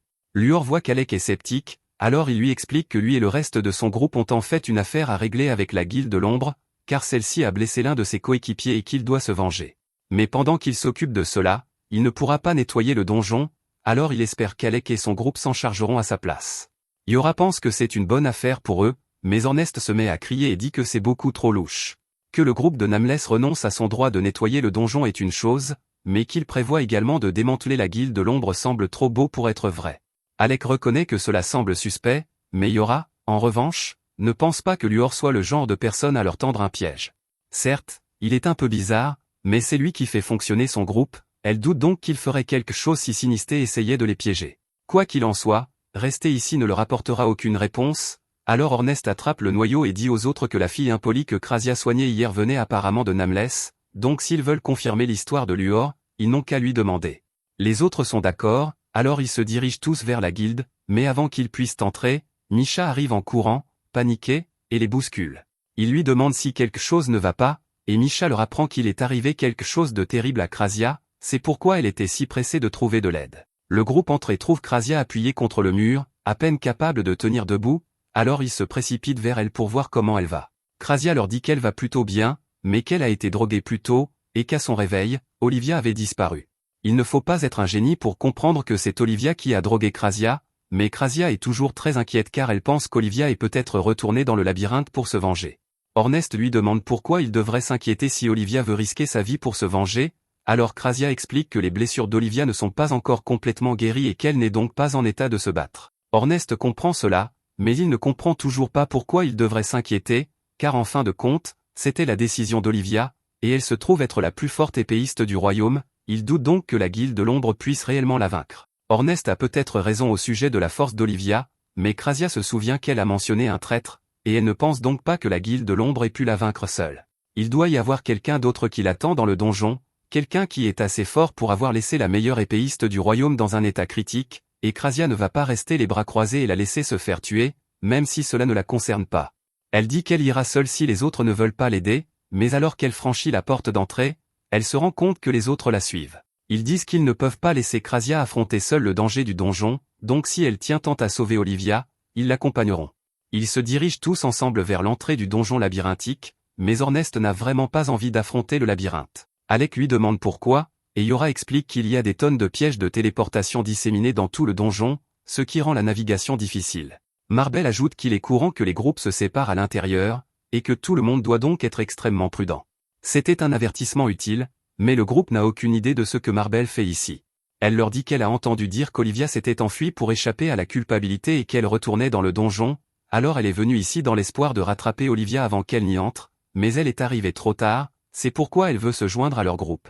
Elle explique que Luor lui a également demandé de se joindre au raid pour remplacer les compétences d'Olivia, car elle est également une épéiste de rang S, mais la principale raison pour laquelle elle a accepté de venir est qu'elle voulait voir de plus près la magie incroyable d'Alec. Cependant, Yora n'est pas d'accord alors elle repousse Marbel et lui dit que contrairement à Nameless, ils ont déjà mis en place une dynamique d'équipe et qu'ils ne veulent pas la gâcher.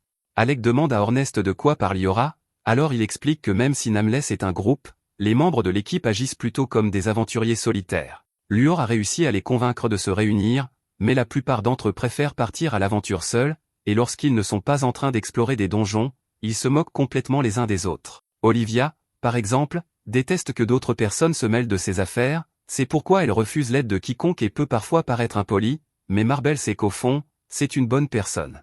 Marbel avait l'habitude de traîner avec Olivia chaque fois qu'elle s'entraînait, et au début, Olivia essayait de se débarrasser d'elle en lui disant qu'elle préférait être seule et en lui expliquant que la seule raison pour laquelle elle avait rejoint Nameless était parce qu'elle avait besoin d'un groupe pour explorer les donjons, mais cela ne fit que renforcer la détermination de Marbel. Comme Olivia n'avait aucun attachement à son équipe actuelle, Marbel lui a demandé si elle voulait faire un raid dans un donjon avec elle, et Olivia a accepté. Depuis, elles sont devenues de bonnes amies.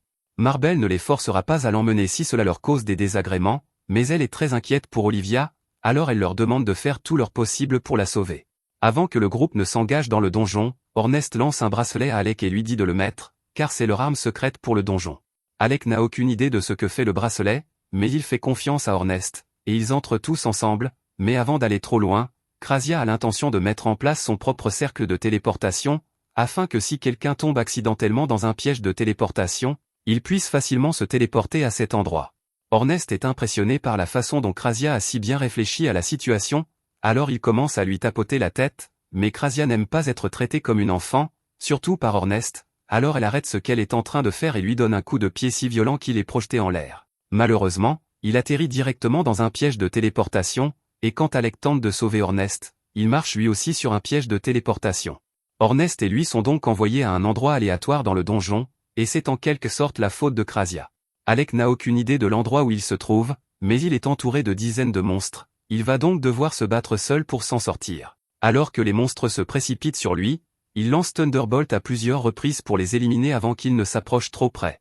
Cependant, l'un d'eux parvient à se faufiler derrière lui, mais avant qu'il ne puisse attaquer, il est fauché par une des flèches de Krasia. Alec est soulagé de revoir Krasia, mais il se demande comment elle a réussi à le retrouver si rapidement. Elle lui explique que c'est grâce au bracelet qu'il porte.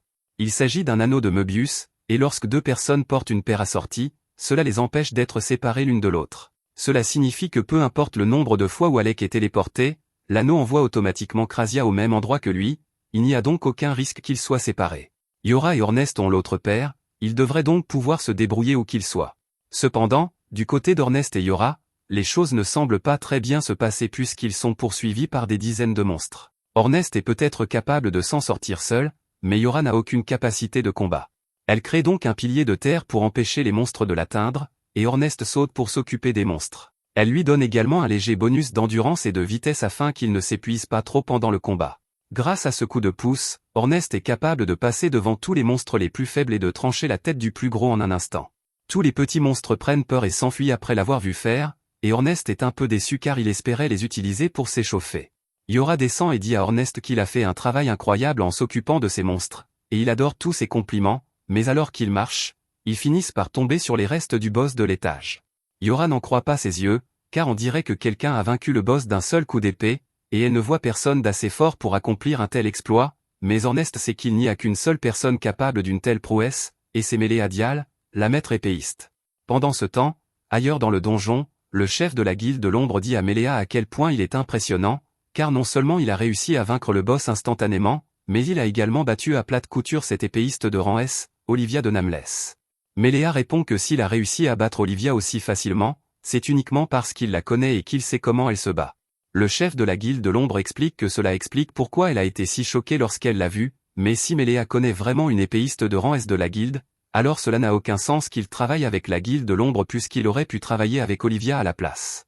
Méléa répond simplement que son objectif coïncide actuellement avec celui de la guilde de l'ombre, mais que son souhait est différent du leur. Il ne sait pas ce que la guilde de l'ombre espère accomplir, mais il veut devenir aussi fort que possible, et pour cela, il a besoin d'acquérir autant d'expérience que possible. À ce moment-là, un groupe de membres de la guilde de l'ombre arrive et informe son chef qu'ils ont repéré des intrus au 72e étage. Il ordonne alors à ses hommes d'aller le tuer immédiatement. Au même moment, Alec et Krasia trouvent Olivia recroquevillée dans un coin, blessée. Lorsqu'elle aperçoit Krasia, elle lui demande avec désinvolture de soigner ses blessures afin qu'elle puisse continuer à avancer, mais Krasia refuse, sachant qu'Olivia s'enfuira à nouveau dès qu'elle aura terminé. Olivia est agacée que Krasia refuse de la soigner, mais elle n'a pas l'intention de se laisser arrêter pour autant, alors elle se remet debout pour continuer à avancer malgré ses blessures. Cependant, Alec et Krasia lui barrent le chemin, et Krasia lui dit qu'elle ne la laissera pas partir tant qu'elle ne leur aura pas dit pourquoi elle fait tout cela. Elle lui demande si cela a un rapport avec la guilde de l'ombre, mais Olivia ricane et répond qu'il est impossible qu'elle perde face à la guilde de l'ombre. La personne qu'elle recherche est son ancien professeur, et elle veut le tuer car c'est lui qui a laissé mourir sa mère. Elle active alors un piège de téléportation pour échapper à Alec et Krasia, mais ceux-ci remarquent son intention et parviennent à atteindre le cercle avant qu'il ne s'active, les envoyant tous les trois au cœur d'un repère de monstres.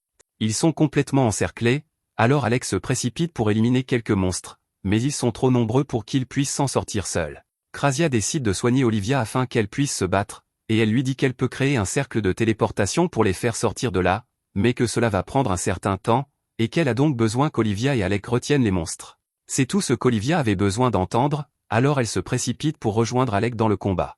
Mais bien qu'Alec soit un bon épéiste, il a encore des lacunes, et dans ce cas précis, il ne parvient pas à atteindre le point faible des monstres, il doit donc battre en retraite. Olivia, en revanche, ne semble avoir aucun mal à trancher la tête des monstres. Lorsqu'elle se rend compte à quel point Alec est en difficulté, elle lui dit qu'il doit s'entraîner plus souvent, car un épéiste de rang S comme lui ne devrait pas avoir autant de mal à combattre des monstres comme ceux-ci. Krasia finit par terminer la mise en place de son cercle de téléportation et dit à Alec et Olivia qu'il est temps pour eux de partir. Mais lorsqu'elle essaie d'activer le cercle, celui-ci s'effondre soudainement, ce qui lui fait comprendre que cette partie du donjon doit être protégée par une barrière anti-magie.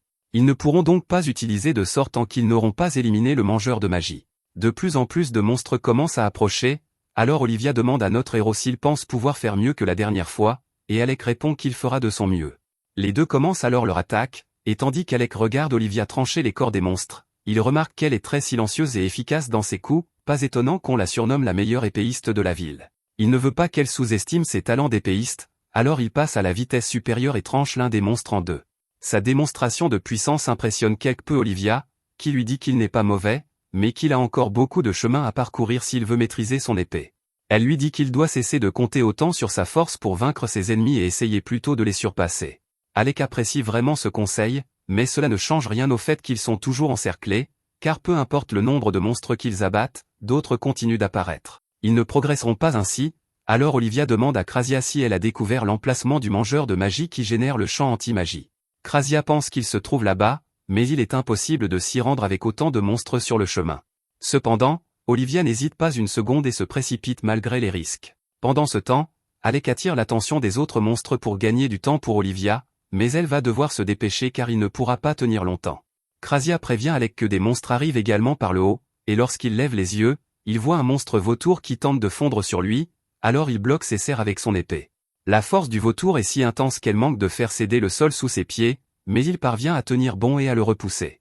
Cependant, le vautour revient à la charge, et il doit encore s'occuper des autres monstres présents, il est donc sur le point d'être submergé. Heureusement, il parvient à piéger le vautour pour qu'il élimine l'un des grands cyclopes, ce qui lui fait un monstre de moins à affronter, mais le vautour reste un gros problème pour lui. Pendant ce temps, Olivia continue de se diriger vers le mangeur de magie, qui s'avère être ce monstre squelette. Lorsqu'elle s'en approche, elle le poignarde à la poitrine et détruit sa ceinture, ce qui devrait faire disparaître le champ anti-magie. Olivia crie à Krasia de commencer à créer un autre cercle de téléportation.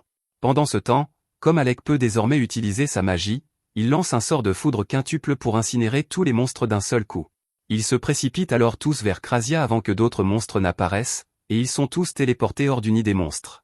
Maintenant qu'ils sont en sécurité, Olivia demande à Alec pourquoi il ne lui a pas dit qu'il était un mage plutôt qu'un épéiste, car elle se sent maintenant idiote d'avoir critiqué ses compétences à l'épée plus tôt. Mais Alec lui répond que ses conseils lui ont en fait été très utiles et qu'il prévoit de s'entraîner à l'épée une fois qu'ils seront de retour en ville, mais que pour l'instant, tout ce qui compte, c'est que tout le monde soit en sécurité. À ce moment-là, Krasia les interrompt et lui dit que même si Olivia semble en bonne forme pour l'instant, la magie de guérison n'est pas parfaite, et que si elle continue à se battre ainsi, ses blessures ne tarderont pas à se rouvrir et elle se retrouvera à nouveau dans un état débilitant. Krasia se souvient qu'Olivia a mentionné qu'un traître avait tué sa mère, et elle lui demande si elle serait disposée à donner plus de détails à ce sujet. Elle se confie et leur raconte l'incident qui s'est produit lorsqu'elle était encore enfant. Après la mort de sa mère aventurière, elle s'est retrouvée seule au monde, mais c'est alors que Méléa l'a recueillie. Il a commencé à lui apprendre à manier l'épée, et jour après jour, Olivia a progressé. Elle pleurait toujours la perte de sa mère, mais Méléa était comme un père pour elle, alors elle allait toujours le voir pour trouver du réconfort. Cependant, tout a changé le jour où il lui a révélé la vérité. Ils étaient en train de piller un donjon ensemble, et Olivia venait de lui montrer ses nouvelles compétences. Il lui a dit qu'elle était devenue incroyablement forte, mais l'instant d'après, il l'a abattue sans aucune explication. Puis, alors qu'elle gisait mourante sur le sol, il s'est penché vers elle et lui a avoué que c'était lui qui avait tué sa mère. Lorsqu'Olivia a enquêté, elle a découvert que Méléa faisait en fait partie du groupe de sa mère, il est donc possible qu'il l'ait vraiment tué. Le fait qu'Olivia ait passé la majeure partie de sa vie à admirer l'homme qui a pris la vie de sa mère était trop difficile à supporter pour elle, elle a donc essayé de se venger de lui depuis, mais il a pratiquement disparu de la surface de la terre. Les cicatrices sur son dos lui rappellent la trahison de Méléa et la poussent à se venger, mais à part cela, elle n'a plus rien. Alec comprend ce qu'elle ressent, car après avoir été renvoyé de la cour royale, il avait l'impression de n'avoir plus aucune raison de vivre, mais ses amis lui ont montré que ce n'était pas vrai, et il est sûr qu'il en va de même pour Olivia. Olivia lui dit qu'elle n'a pas d'amis, mais Alec lui répond que Luor et Marbel semblaient vraiment se soucier de son bien-être. Elle sait que ces deux-là voulaient vraiment l'aider, mais elle ne pouvait pas les laisser s'impliquer, car même si elle veut se venger, elle est également bien consciente de la terrifiante maîtrise de l'épée de Méléa. Mais dans ce cas, Alec et Krasia lui proposent de l'aider à assouvir sa vengeance. Ailleurs dans le donjon, Ornest et Yora continuent de progresser dans les couloirs sinueux, mais ils n'ont aucune idée de l'endroit où ils se trouvent, car Ornest n'a cessé de tomber dans des pièges de téléportation. Yora est toujours un peu inquiète du fait que Méléa ait réussi à vaincre un boss d'étage d'un seul coup. D'après ce qu'Ornest sait de lui, il a probablement déjà atteint le dernier étage, et il ne serait pas surpris qu'Olivia soit déjà en route pour l'affronter. À ce moment-là, Ornest entend des bruits de pas approcher, alors il attrape Yora et lui dit de rester silencieuse pendant un moment.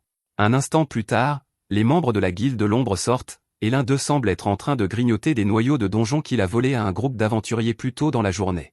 Ornest et Yora les affrontent, et les membres de la guilde de l'ombre sont choqués de les voir ici, car on leur a dit que les intrus étaient des aventuriers du groupe Nameless, mais cela n'a pas vraiment d'importance, car leur travail consiste à éliminer tous les aventuriers qu'ils trouvent. Cependant, dès qu'ils attaquent, Ornest les assomme tous, et Yora utilise son sort de ligotage pour les attacher avec des chaînes. C'était à peu près ce à quoi Ornest s'attendait de la part des membres de la guilde de l'ombre, car il savait qu'il n'était pas si fort que ça, et il ne comprend pas pourquoi il mangeait tous ces noyaux de donjon, car cela ne semble pas les avoir rendus plus forts. Yora demande au chef du groupe si la guilde de l'ombre est là pour le noyau du donjon du dernier étage, mais celui-ci refuse catégoriquement de répondre à ces questions. Cependant, après que Yora ait menacé de l'étrangler avec ses chaînes, il devient soudainement beaucoup plus coopératif. Il admet que son patron leur a demandé de venir voler le noyau du donjon. Après cela, Yora lui demande quelle est sa relation avec Méléa, et le type a beaucoup à dire, il n'arrive toujours pas à se remettre de la force incroyable de Méléa, car il a réussi à vaincre tout seul cet épéiste de Nameless, ainsi que le boss de l'étage.